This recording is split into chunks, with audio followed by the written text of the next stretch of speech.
ان اللہ وملائکتہ یصلون علی النبی یا ایھا الذین آمنوا صلوا علیہ وسلموا تسلیما۔ درود پاک پڑھیے صلی اللہ علیہ یا رسول اللہ وسلم علیک یا حبیب اللہ۔ سورہ یوسف کی آیت نمبر 36 میں نے پڑھی ہے۔ سیدنا یوسف علی نبینا علیہ الصلاۃ والسلام آپ نے دعا مانگی کہ مولا کریم ایک طرف میرا گناہ میں پڑنا ہے اور دوسری طرف میرا قید ہو جانا ہے، تو مجھے یہ پسند ہے کہ میں قید کر دیا جاؤں، یہ پسند نہیں ہے کہ میں گناہ میں پڑ جاؤں۔ ہم لوگ گناہ کا کام کر کے کہہ رہے ہوتے ہیں کہ نہیں میں انشاءاللہ بچ جاؤں، گناہوں والی زندگی میں داخل ہو کے سوچ رہے ہوتے ہیں کہ میں نے بچ جانا ہے، میرا مسئلہ ہی کوئی نہیں۔ آواز تھوڑی آہستہ کریں، تھوڑی آہستہ۔ حضرت سیدنا یوسف علی نبینا علیہ الصلاۃ والسلام آپ نے دعا مانگی، اللہ تعالیٰ ارشاد فرماتا ہے فاستجاب لہ ربہ فصرف عنہ کیدہن انہ هو السمیع العلیم۔ پھر اللہ تعالیٰ نے وہ دعا قبول کر لی اور ان سے ان عورتوں کا مکر دور کر دیا۔ نیکی کی توفیق اگر نہ مل رہی ہو، نیکی کرنے کو دل نہ چاہ رہا ہو، تو بھی اللہ تعالیٰ کے حضور رو کر گڑے گڑا کر التجا کر لینی چاہیے۔ گناہوں بھری زندگی بندہ اگر گزار رہا ہو تو لوگوں کو کہنے کی بجائے میرے لیے دعا کریں میں نیک ہو جاؤں، بہتر یہ ہے کہ آپ خود بھی اللہ تعالیٰ کے حضور دعا کریں کہ اللہ تعالیٰ اپنی بارگاہ میں جھکنے کی توفیق عطا فرمائے۔ سیدنا یوسف علیہ الصلاۃ والسلام جب آپ قید خانے میں ڈال دیے گئے تو جو جانے والا ہوتا ہے قید خانے میں، جو مبلغ ہوتا ہے، جو مدرس ہوتا ہے، اس کا ہر جگہ وہی کام ہوتا ہے۔ یوسف علیہ الصلاۃ والسلام قید خانے میں پہنچے تو آپ کو نیکی کرنے کا کھلا ٹائم مل گیا۔ آپ قید خانے میں کوئی بیمار ہوتا اس کی جا کے عیادت کرتے، کسی کو تکلیف ہوتی اس کی تکلیف دور کر دیتے، کسی کو کوئی پریشانی ہوتی اس کی پریشانی کا مداوع کرتے، دم درود کرتے، اس طرح کے معاملات کو لے کر چلتے رہے۔ آپ امانت دار ٹھہرے، امانت دار مشہور ہو گئے، آپ کی نیکی کا چرچا جیل میں ہونے لگا۔ کسی کو خواب آیا ہوگا یا ویسے ہی کسی نے پوچھا یوسف تیرے پاس اور کیا کیا کمالات ہیں؟ تو سیدنا یوسف علیہ السلام نے فرمایا کہ میرے رب نے مجھے خوابوں کی تعبیر کا علم بھی عطا فرمایا، میں خوابوں کی تعبیر بھی بتا دیتا ہوں۔ اب جب یہ بات کہی تو پھر عاطف خان والے تو ویسے ہی ود ہوں۔ کوئی حکیم کسی علاقے میں آ جائے فری چیک اپ کرنے والا، تو جس کو نہیں بھی تکلیف ہوتی وہ بھی کہتا ذرا میں نے بھی چیک کرے جائے۔ بہرحال خواب کی تعبیر ہر ایک کو نہیں بتانی چاہیے اور ہر ایک کو خواب بھی بیان نہیں کرنا چاہیے۔ میں نے شاید ایک جمعے میں یہ بتایا تھا کہ ایک صاحب نے خواب دیکھا اور خواب دیکھ کر کسی کو بتایا یا اپنا ہاتھ دکھایا، کوئی اس طرح کا سلسلہ اس کا ہوا، اور معبر نے یہ بتایا کہ تو مر جائے گا، تیرا ذائچہ بنا کے دیکھا تو مر جائے گا۔ اس نے 6 ماہ کا ٹائم دیا یا سال کا ٹائم دیا، تو مر جائے گا۔ بندہ اس وقت سے بیمار ہوا، 18-19 سال ہو گئے ہیں، بندہ بیمار ہے، مرا نہیں۔ تو خوابوں کی تعبیر ہمارے ہاں طریقہ کار یہ ہے کہ گوگل پہ جا کے بولا کہ یار میں نے یہ خواب دیکھا تو مجھے تعبیر بتا دو، تو پھر 4-5 قسم کی تعبیریں سامنے آ گئیں، تو وہی سن کے اپنے اوپر ڈال لی۔ آپ کو ایسے بیمار بھی زمانے میں ملیں گے جن کی بیماری دنیا میں ظاہر ہی نہیں ہوتی، ایسے بیمار آپ کو مل جائیں گے، ان کی ساری رپورٹس چیک کروا لو، رپورٹس بھی صحیح ہیں، سر کا درد نہیں جاتا، اس میں آدھے سر کا درد ہوتا رہتا ہے، اس کی گھبراہٹ ہی نہیں جاتی۔ تو جہاں اور بہت سارے معاملات ہو سکتے ہیں، وہاں ایک یہ بھی ہو سکتا ہے کہ اس نے کبھی کوئی خواب کی تعبیر خود پڑھ لی یا کسی جاہل سے خواب سنا کر تعبیر پوچھ لی اور اس نے تکا لگا دیا۔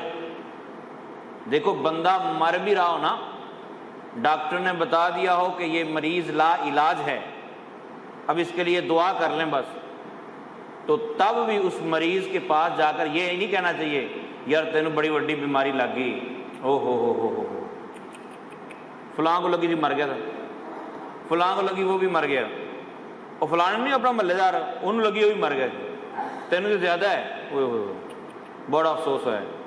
تو یوں عیادت نہیں کرنی چاہیے، بلکہ مریض کے پاس جا کر اس کو خوشیاں اور خوشخبریاں سنائیں، خوشیوں والی باتیں بتائیں۔ قضا آ گئی ہے تو اب تو اس نے جانا ہی جانا ہے۔ دیکھیں نا، یہ کورونا کے مریضوں کا معاملہ اس معاملے میں کافی خطرناک تھا کہ جس کو کورونا ہو گیا ہے وہ تو صحیح پھر رہا ہے، مطلب آئسولیٹ بھی اپنے آپ کو کیا ہوا ہے تو صحیح سلامت ہے، لیکن بعض مریض اسی وجہ سے بھی چل بسے کہ ہائے میں نے کورونا ہو گیا میں گیا۔ تو اس طرح نہیں کرنا چاہیے۔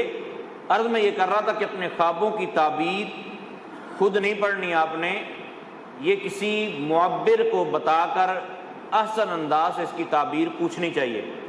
بھوکے ایک خواب بھوکے کو آیا، اس کی تعبیر اور ہے، وہی خواب کسی پیٹ بھر کر کھانے والے کو آیا، اس کی تعبیر اور ہے۔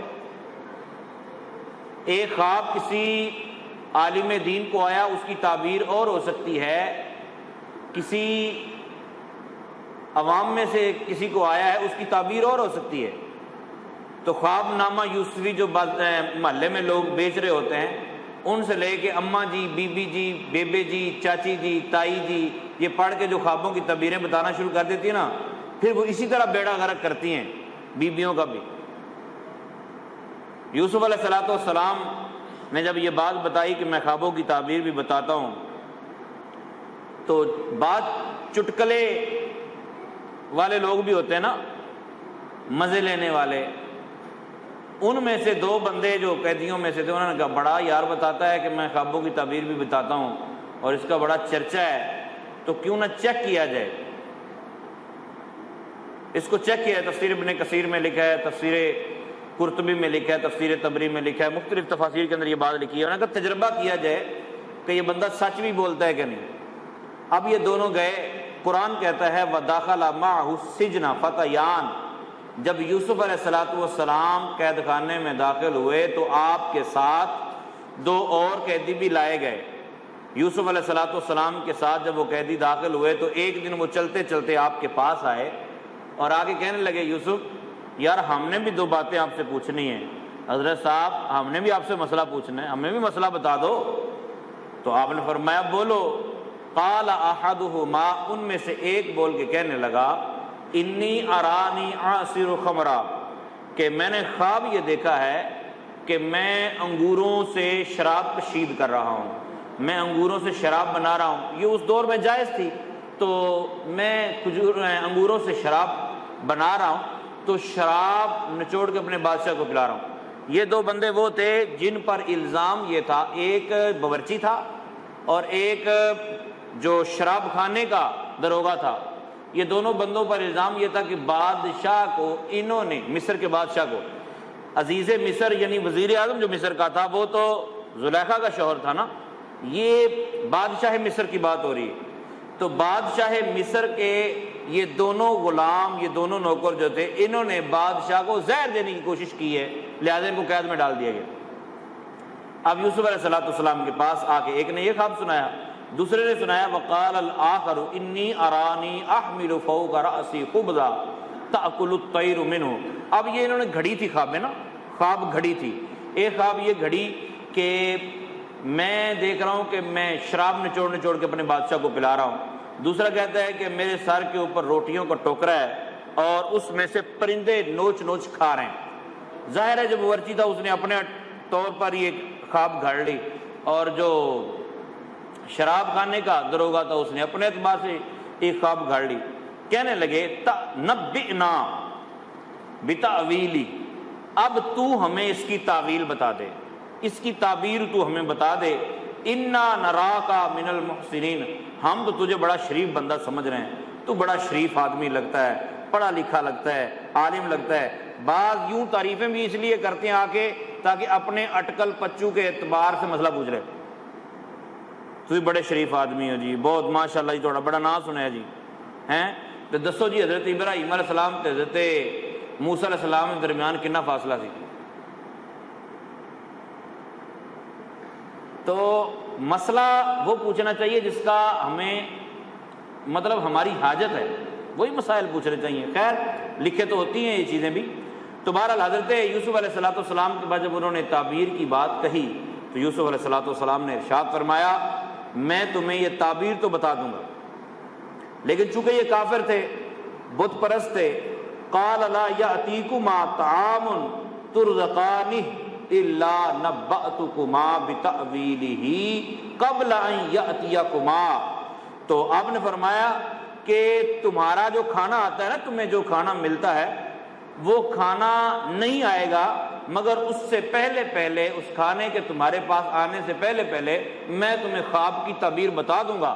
خواب کی تعبیر تو میں بتا دوں گا مگر مجھے یہ اچھا نہیں لگتا کہ میں تمہیں خواب کی تعبیر بتاؤں۔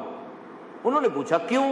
آپ نے فرمایا کہ مجھے یہ سارا علم ذالکما مما علمنی ربی، یہ باتیں جو میں تمہیں بتاؤں گا یہ علم مجھے میرے رب نے دیا ہے۔ تو مفہوم یوں بیان کرنا چاہا کہ میرا رب پاک ہے، وہ پاک چیزوں کو پسند کرتا ہے، اور تم بت پرست ہو، تو میں تمہیں خوابوں کی تعبیر بتاؤں مجھے اچھا نہیں لگتا، تو کیوں نہ پہلے تمہاری صفائی کی جائے، پہلے تمہیں واضح و نصیحت کیا جائے، اس لیے ٹائم مانگا آپ نے۔ انی ترکت، اب انہوں نے پوچھا یوسف تو کیسی باتیں کر رہا ہے، یہ کس کی باتیں کر رہا ہے تو، کون سا تیرا رب ہے؟ فرمایا انی ترکت ملت قوم لا یؤمنون باللہ وہم بالآخرۃ ہم کافرون، میں تمہاری قوم سے بیزار ہوں، میں نے تمہاری قوم کا دین نہیں اپنایا، وہ قوم ایسی ہے لا یؤمنون باللہ، وہ تو میرے رب پر یقین ہی نہیں رکھتی، میرے رب پر ایمان ہی نہیں رکھتی، اور وہ آخرت کا انکار کرتی ہے، وہ تو آخرت کا انکار کرتی ہے، آخرت کے بارے میں عقیدہ درست نہیں ہے اس کا، واتبعت، انہوں نے پوچھا کہ تو کس پر ایمان رکھتا ہے، تو کس کو مانتا ہے؟ آپ نے ارشاد فرمایا واتبعت ملت آبائی ابراہیم و اسحاق و یعقوب، میں تو اس رستے پر ہوں۔ یہ نہیں کہا کہ میں تو لا الہ الا اللہ کہتا ہوں۔ طریقہ کار کیا ہوتا ہے؟ جب دشمنوں کے ساتھ بات کی جاتی ہے تو پھر اللہ کے پیاروں کا ذکر کیا جاتا ہے، پھر رب کی توحید بھی اللہ کے پیاروں کے ذریعے بیان کی جاتی ہے۔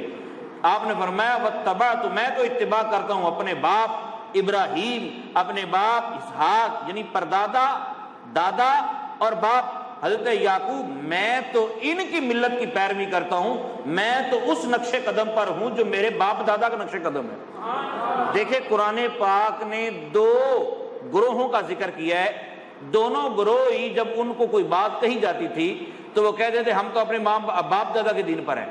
قریش مکہ بھی یہی کہتے تھے، یوسف علیہ السلام نے بھی یہی کہا، لیکن قریش مکہ ان باپ داداؤں کا ذکر کرتے تھے جو مشرک تھے، اور یوسف علیہ السلام نے ان باپ دادا کا ذکر کیا جو مومن تھے۔ آج ہم کہیں کہ ہم داتا علی حجویری کو مانتے ہیں، ہم کہیں کہ ہم بابا فرید الدین گنج شکر کو مانتے ہیں، ہم اگر یہ کہیں کہ ہم غوث العظم حضرت سیدنا عبد القادر جیلانی رحمۃ اللہ تعالی علیہ کو مانتے ہیں، ہم وہ دین لے کے چل رہے ہیں جو ہمارے باپ دادا نے ہم تک پہنچایا، ہمارے باپ دادا سیدی اعلیٰ حضرت کو ماننے والے۔ ہم جب یہ باتیں کرتے تو لوگ کہتے ہیں لو دیکھو جی تم تو اپنے باپ دادا کے دین کی بات کرتے ہو، اور پھر بتوں والی آیتیں ہم پر پیش کر دیتے ہیں، جبکہ ان کے بیوقوف کو نہیں پتا کہ جو بتوں والا معاملہ ہے وہ الگ ہے۔ اگر باپ دادا نیک ہوں، اگر باپ دادا صحیح العقیدہ مسلمان ہوں تو ان کا ذکر کرنا یہ یوسف علیہ السلام کی سنت ہے، پھر انہی باپ دادا کے نقش قدم پر چلتے رہنا چاہیے۔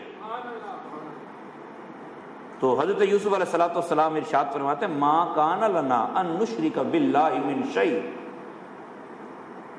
ہمیں کیا ہو گیا کہ ہم شرک کریں، ہمارے لیے جائز ہی نہیں ہے۔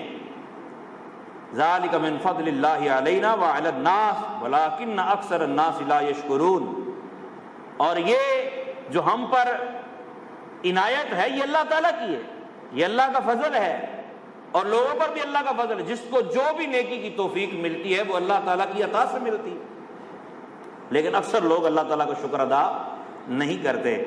آپ نے پھر ان کو مخاطب کر کے فرمایا کہ تم مجھے ایک بات بتاؤ، یا صاحب السجن ارباب متفرقون خیر ام اللہ الواحد القہار، بتاؤ ایک رب اچھا ہے یا اتنے سارے جو تم نے بنائے ہوئے وہ اچھے ہیں، بتاؤ۔ اچھا پھر آپ نے خود ارشاد فرمایا ما تعبدون من دونہ، تم ان کی پوجا کیوں کرتے ہو؟ ایک بات پھر یاد رکھیے گا، نبی پاک صلی اللہ تعالی علیہ وآلہ وسلم کی ذات گرامی پوری کائنات میں سے انبیاء کرام میں سے بھی بڑا درجہ رکھنے والی ہے، اور اگر کوئی بندہ رسول پاک صلی اللہ تعالی علیہ وسلم کو بھی معبود سمجھے گا کافر ہو جائے گا۔ ہم کسی کو اللہ کے علاوہ معبود سمجھتے ہیں؟ اب جتنی آیتیں پڑھی جاتی ہیں نا بتوں والی، وہ ہم پہ پھر تھوپی جاتی ہیں، تم مشکل کشا کہتے ہو، حاجت روا کہتے ہو، یہ کرتے ہو وہ کرتے ہو۔ میرے پیارے، ہم جن کو حاجت روا کہتے ہیں ان کو خدا کا بندہ کہتے ہیں، اور آیتوں میں جو بیان ہو رہا ہے وہ خدا کے بندے نہیں کہتے تھے بلکہ ان کو خدا سمجھتے تھے۔ یوسف علیہ السلام فرمانے لگے تم ان کی پوجا کیوں کرتے ہو اللہ کے علاوہ؟ الا اسماء سمیتموها انتم وآباؤکم، تم بھی کرتے ہو، تمہارے باپ دادا بھی کرتے ہیں، اور خود ہی ان کے نام رکھ لیے ہیں، ان کے نام تم نے خود ہی رکھے ہیں۔ ما انزل اللہ بہا من سلطان، اللہ تعالیٰ کی طرف سے تو کوئی اس کی تائید اتری نہیں ہے۔ کیا سمجھتے تھے ان کو معبود سمجھتے تھے، خدا سمجھتے تھے، پانی کا خدا، بارش کا خدا، زمین کا خدا، پہاڑوں کا خدا، روٹی کا خدا، یوں نام رکھتے تھے لیکن خدا سمجھتے تھے۔ یوسف علیہ السلام نے ارشاد فرمایا ان الحکم الا للہ، حکم تو صرف اللہ کا ہے، حکم صرف ہے۔ یہ آیت نمبر 40 ہے سورہ یوسف کی۔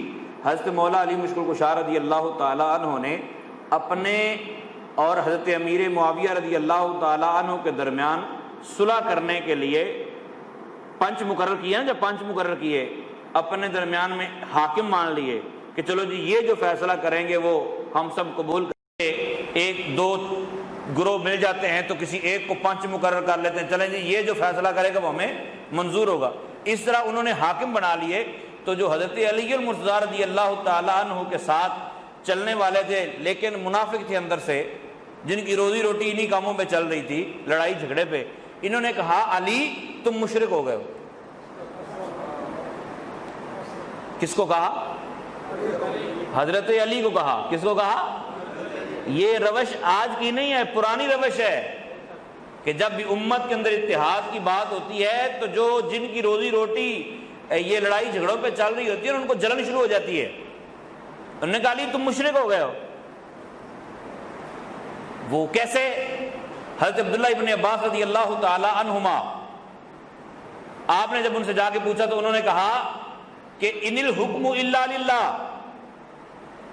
حکم تو صرف اللہ کا ہے، حاکم صرف اللہ ہے۔ قرآن کیا کہتا ہے؟ حاکم صرف ہے۔ یہ سورہ یوسف کی آیت نمبر 40 ہے، حاکم صرف ہے۔ بولیے حاکم صرف ہے، حاکم صرف ہے، حاکم صرف ہے۔ بات تو وہ ٹھیک کر رہے تھے۔ انہوں نے کہا علی تم مشرک ہو گئے ہو۔ آپ نے فرمایا کیوں؟ انہوں نے کہا جی کیونکہ حاکم صرف اللہ ہے اور حضرت علی رضی اللہ تعالیٰ نے اپنے اور امیر معاویہ کے درمیان تیسرے بندے کو حاکم مان لیا ہے، لہذا حضرت علی مشرک ہو گئے۔ ہمیں بھی یہی ہوتا ہے نا، لوگ یہی سمجھانا شروع کر دیتے ہیں مشکل کشا صرف اللہ ہے، حاجت روا صرف اللہ ہے۔ ٹھیک ہو گیا، تو اگر کسی اور کو مان لیا پھر شرک ہو گیا۔ تو یہی بات حضرت علی کو انہوں نے کہی تھی۔ اچھا اب فرق کیا نکلتا ہے؟ حضرت عبداللہ ابن عباس رضی اللہ تعالیٰ عنہ نے فرمایا تم نے قرآن پڑھا ہے؟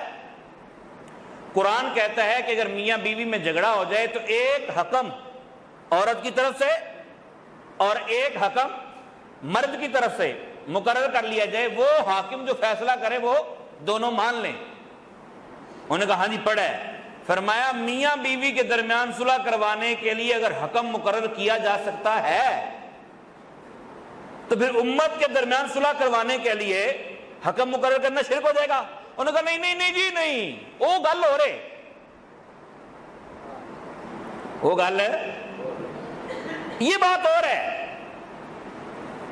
حضرت مولا علی مشکل کشا رضی اللہ عنہ کو جب پتہ چلا نا تو صحیح مسلم کی شریف کی روایت آپ نے فرمایا کلمات حق و ارید بہا باطل، آیت ٹھیک پڑھ رہے ہیں لیکن جو مفہوم بیان کر رہے ہیں وہ باطل ہے۔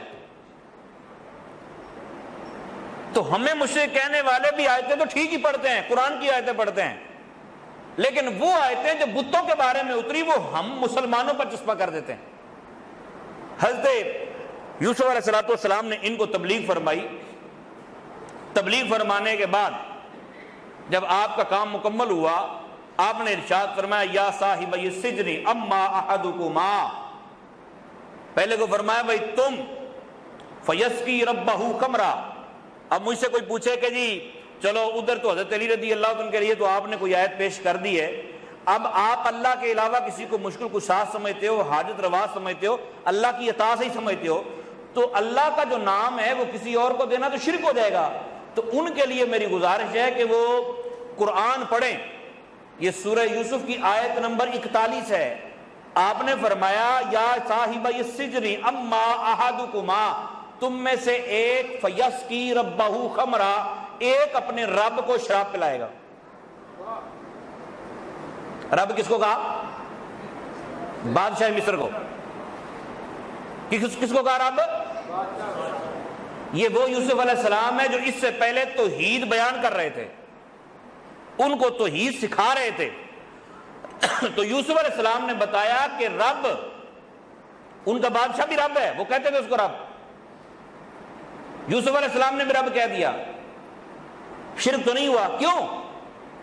اللہ رب العالمین ہے مگر کسی کا محتاج ہے، اور اس کو جو رب یوسف علیہ السلام نے کہا چونکہ وہ ان کے کھانے پینے کی تربیت کے سارے معاملات کرتا تھا اس لیے رب کہا، نہ کہ اس لیے کہا کہ وہ تمہارا معبود ہے۔ خیر آگے اور بات آئے گی۔ وَأَمَّا الْآخَرُ، دوسرے کو فرمایا فَيُسْلَبُ، وہ تو سولی دے دیا جائے گا۔ فتأکل الطیر من رأسہ، اور اس کے سر کو پرندے نوچ کھائیں۔ تفاسیر اٹھائیے اب، ہمیں سمجھانے والے بہت خطرناک طریقے سے سمجھانے کی کوشش کرتے ہیں۔ نبی کی اور ولی کی عظمت کو نہ ماننے والے بڑے پریشان کن حالات پیدا کر دیتے ہیں۔ وہ یہ کہتے ہیں نبی کے چاہنے سے ہوتا ہی کچھ نہیں، نبی کے چاہنے سے کچھ ہوتا تو فلان جگہ ایسا کیوں نہ ہوا، اگر نبی کے چاہنے سے ہوتا تو فلان جگہ ایسا کیوں نہ ہوا۔ تو میرے پیارے بھائی، نبی کے چاہنے سے کیا ہوتا ہے، اور پھر نبی کون سا؟ حضرت سیدنا یوسف علیہ السلام کو جب انہوں نے کہا نا کہ ہم نے تو اڑایا تھا مذاق، ہم نے تو یہ خواب گھڑ لیے تھے، خواب تو ہم نے دیکھا ہی نہیں، ہم تو آپ سے کر رہے تھے مذاق۔ تو سیدنا یوسف علیہ السلام نے ارشاد فرمایا، یہ قرآن کا فیصلہ ہے، فرمایا قضی الامر الذی فیہ تستفتیان، تم نے خواب دیکھا یا نہیں دیکھا، اب ہوگا وہ جو میرے منہ سے نکلا۔ اور یہ کمال ہے یوسف علیہ السلام کا، یہ کمال کن کا ہے؟ یوسف علیہ السلام کا۔ تو جو یوسف علیہ السلام کا بھی آقا ہو، ملک کونین میں انبیاء تاجدار، ملک کونین میں انبیاء تاجدار، تاجداروں کا آقا ہمارا نبی، تاجداروں کا آقا ہمارا نبی، کیا خبر کتنے تارے کھلے چھپ گئے، کیا خبر کتنے تارے کھلے چھپ گئے، پر نہ ڈوبے نہ ڈوبا ہمارا نبی، پر نہ ڈوبے نہ ڈوبا ہمارا نبی۔ تو یہ حضرت سیدنا یوسف علیہ السلام کی زبان اقدس سے نکلنا تھا، اور یوسف علیہ السلام تو سبحان اللہ، آپ کی تو شان ہی وراء الورا ہے۔ سیدنا فاروق اعظم رضی اللہ تعالی عنہ، مشہور روایت ہے کہ جب خانہ کعبہ فتح ہوا نا، مکہ فتح ہوا، تو رسول پاک صلی اللہ تعالی علیہ وآلہ وسلم نے وہاں نماز کے لیے جماعت قائم کرنے کے لیے مصلی بچھانا چاہا۔ تو خانہ کعبہ کے تو چاروں اور جہاں چاہیں وہاں مصلی بچھا سکتے ہیں، بس قبلے کی جانب رخ ہونا چاہیے۔ رسول پاک صلی اللہ تعالی وسلم نے فرمایا مصلی کہاں بچھایا جائے؟ مصلی تو فاروق اعظم رضی اللہ عنہ فوراً بولے، عرض کی یا رسول اللہ صلی اللہ علیہ وسلم، جہاں آپ کے دادا ابراہیم علیہ السلام کے قدم لگے ہیں وہاں نہ مصلی بچھایا جائے۔ ہمیں تو یوں لگتا ہے نا یہ بھی شرک ہی ہو جائے گا۔ بھائی ابراہیم علیہ السلام کے قدم، آپ کے قدموں کے نشان، پتھر پہ، پتھر سامنے، پھر مصلی کس کا؟ امام الانبیاء کا، مصلی امام الانبیاء کا، اور سامنے کیا؟ پتھر، سامنے کیا؟ خانہ کعبہ اور سرکار کے درمیان میں پتھر۔ تو بت بھی تو پتھر ہی تھے، 360 بت نکال دیے، پتھر ہوتے ہی، وہ بھی پتھر، بت بھی پتھر کے اور یہ بھی پتھر، 360 بت نکال دیے۔ تاریخ اٹھا کے دیکھیے، خانہ کعبہ کے اندر ابراہیم علیہ السلام نے جو قربانی کی تھی نا، جو مینڈا ذبح کیا تھا، اس قربانی کے گوشت کو درندے پرندے کھا گئے، اب ہڈیاں تو نہیں کھاتے نا درندے، تو اس کی ہڈیاں محفوظ کر لی گئیں، اس کی ہڈیاں محفوظ کر، اس کے سینگ خانہ کعبہ کے اندر لٹکے ہوئے تھے، اس کے سینگ خانہ کعبہ کے اندر، اب سینگ خانہ کعبہ کے اندر لٹکے ہوئے، 360 بت بھی خانہ کعبہ کے اندر ہیں، 360 بت بھی قریش مکہ نے رکھے اور سینگ بھی خانہ کعبہ کے اندر قریش مکہ نے لٹکائے۔ آمینہ کے لال نے 360 بت نکلوائے، سینگ 360 بت نکلوا دیے، توڑوا دیے، لیکن وہ پتھر وہیں رہنے دیا۔ اوپر سے غلاموں کی تربیت ایسی کمال کی تھی، غلام نے کہا یا رسول اللہ سارا خانہ کعبہ ہی متبرک ہے، مسجد حرام ساری کی ساری متبرک ہے، اس ساری متبرک کے اندر جو اور برکت والی جگہ ہے وہ ہے جہاں ابراہیم علیہ السلام کے قدموں کے نشان والے پتھر پڑے ہیں۔ اور ہمیں کیا سمجھایا جاتا ہے؟ بھئی تسی 7ویں دن ضرور ختم دلانا ہے، تسی باقی کسی دن دلا لو۔ مطلب کوئی ایک جگہ مقرر نہیں کرنے دینا، نہ ٹائم مقرر کرنے دینا۔ بھئی تم نے عبادت ہی کرنی ہے، شب برات کو کیوں کرتے ہو؟ سارا سال کیا کرو۔ یہ وہ کہہ رہے ہوتے جو سارا سال بھی نہیں کرتے، شب برات کو بھی نہیں کرتے۔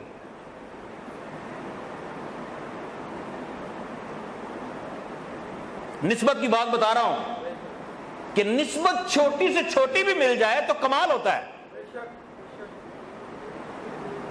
ہمیں کہتے ہیں کہ تم قبروں پہ جاتے ہو تو تم ہندو کہتا ہے جی ہم مندر جاتے ہیں، تم مزار جاتے ہو۔ مطلب ہندو نے ہم سے ڈائریکٹ تو کبھی نہیں کہا، لیکن جس رشتہ دار کے ذریعے وہ ہمیں کہتا ہے اس بیوقوف رشتہ دار کو اتنی سمجھ نہیں آتی، منہ اس کا وہی توڑ دے، کیونکہ وہ مسلمان ہے نا، اس کو تو منہ توڑ دینا چاہیے کہ تو جس مندر کی بات کر رہا ہے وہ مندر کا معاملہ الگ ہے، ہم جس مزار پہ جا رہے ہیں ہم مزار پہ خدا سمجھ کے تھوڑے جا رہے ہیں، ہم مزار پہ جا کے اللہ تعالیٰ سے دعائیں مانگتے ہیں، ان کے لیے دعائیں مانگتے ہیں، پھر ان کے وسیلے سے دعائیں مانگتے ہیں، نہ کہ ان کو خدا سمجھتے ہیں، نہ کہ وہاں سجدہ کرتے ہیں، سجدہ کرتا تو حرام ہے۔ فرق ہی نہیں پتا، پنجابی میں کھوتے کوڑے کا فرق نہیں پتا، بلا تمثیل و بلا تشبیہ۔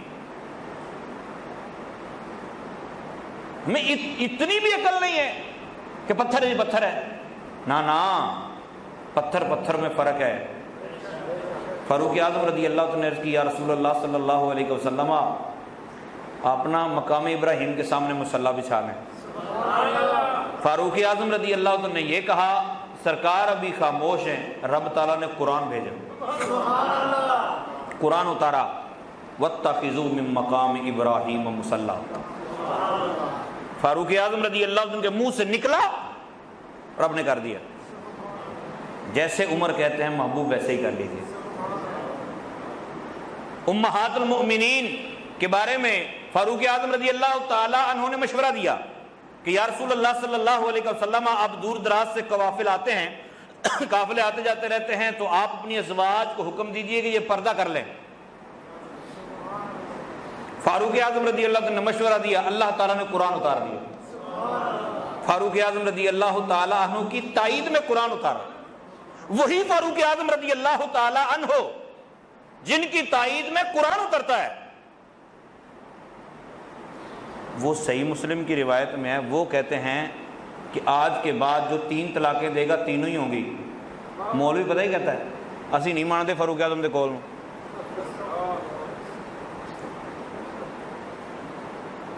ہم نبی کے قول کو مانیں گے۔ اس کا مطلب یہ ہوا کہ نبی کے قول کو تو ہی سمجھا ہے، فاروق اعظم تو نہیں سمجھے۔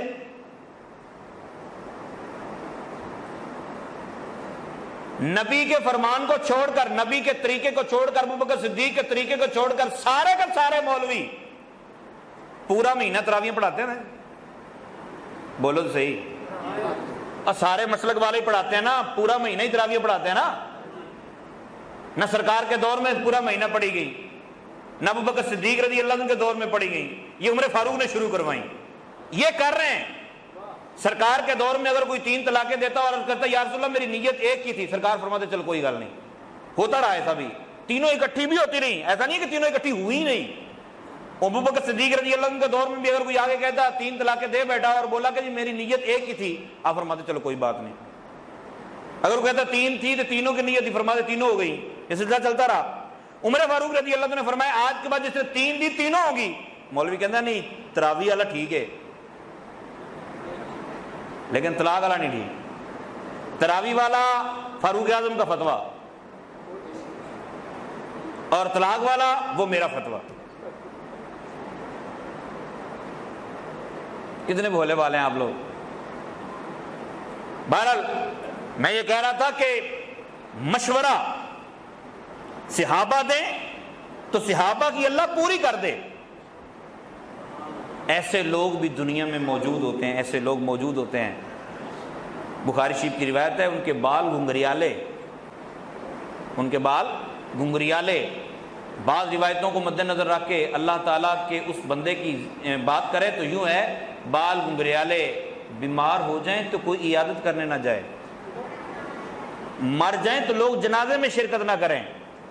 ایسے غریب لوگ، غریب سے مراد دنیاوی آسائشوں سے غریب، رب تعالیٰ نے فرمایا وہ پاس میرے اتنے قریب ہوتے ہیں، اتنے قریب ہوتے ہیں کہ وہ کسی کام پہ قسم کھا لے میں تقدیر بدل دوں ان کی قسم رد نہ کروں۔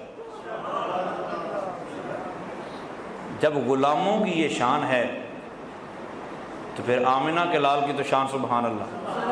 اعلیٰ حضرت اسی لیے فرماتے ہیں نا غمزدوں کو رضا مجدہ دیجئے کہ غمزدوں کو رضا مجدہ دیجئے کہ ہیں بے کسوں کا سہارا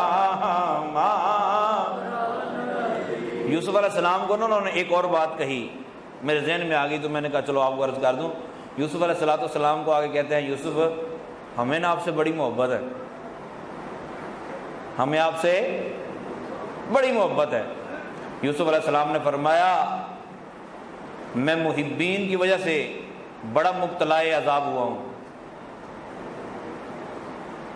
محبت کی وجہ سے میں مبتلا ہوا ہوں عذاب میں۔ پہلے گھر والوں نے محبت کی اور پھر مجھ سے حسد کیا گیا، پھر میرے ابا جان نے مجھ سے محبت کی تو جدا کر دیا گیا، پھر عزیز مصر کی گھر والی نے محبت کی تو میں قید خانے میں پہنچ گیا۔ اب تم محبت کرتے ہو پتہ نہیں کیا بنے گا۔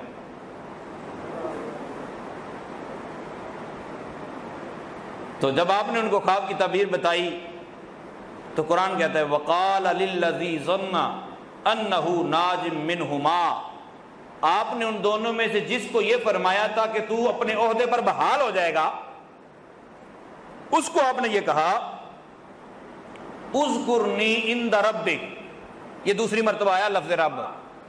بادشاہ مصر کو یوسف علیہ السلام نے رب کہا، اور شرک تے دادا صاحب سٹاپ تے لا دیویں تے گڈی والا کہے تو مشرک۔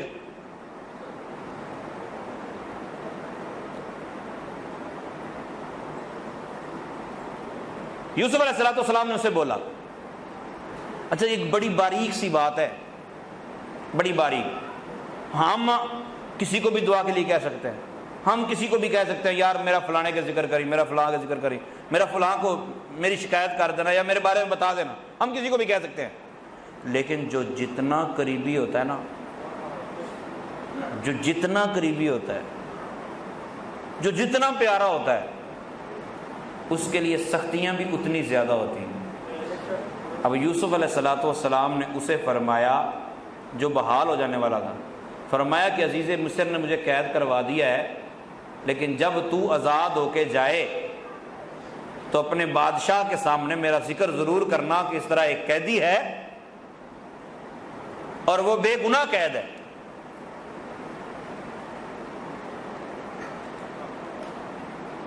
اب طنز کے طور پر نہ لیجیے گا۔ رب تعالیٰ نے فرمایا یوسف تم مجھے کہتا تو مجھے کہتا نا پھر 12 سے 14 سال قید میں گزارنے پڑے. تو گناہوں کے باوجود اگر آسانیاں ہیں تو اللہ کی بارگاہ میں توبہ کیجیے، اور نیکی کے باوجود اگر پریشانیاں ہیں تو اللہ کا شکر ادا کیجیے، کیونکہ یہ محبت بری آزمائش ہے. رب راضی ہے. اب رب راضی تھا نا یوسف علیہ السلام پہ. اب یوسف علیہ السلام کو پھر کئی سال تک قید خانے میں رہنا پڑا. فَأَنْسَاهُ الشَّيْطَانُ ذِكْرَ رَبِّهِ، اس بندے کو شیطان نے بلا دیا. اب شیطان کیا چاہتا تھا کہ یوسف ٹوٹ جائے، لیکن یوسف علیہ السلام پھر اللہ کی یاد میں تھے، آپ ٹوٹے نہیں. فَلَبِثَ فِي السِّجْنِ بِضْعَ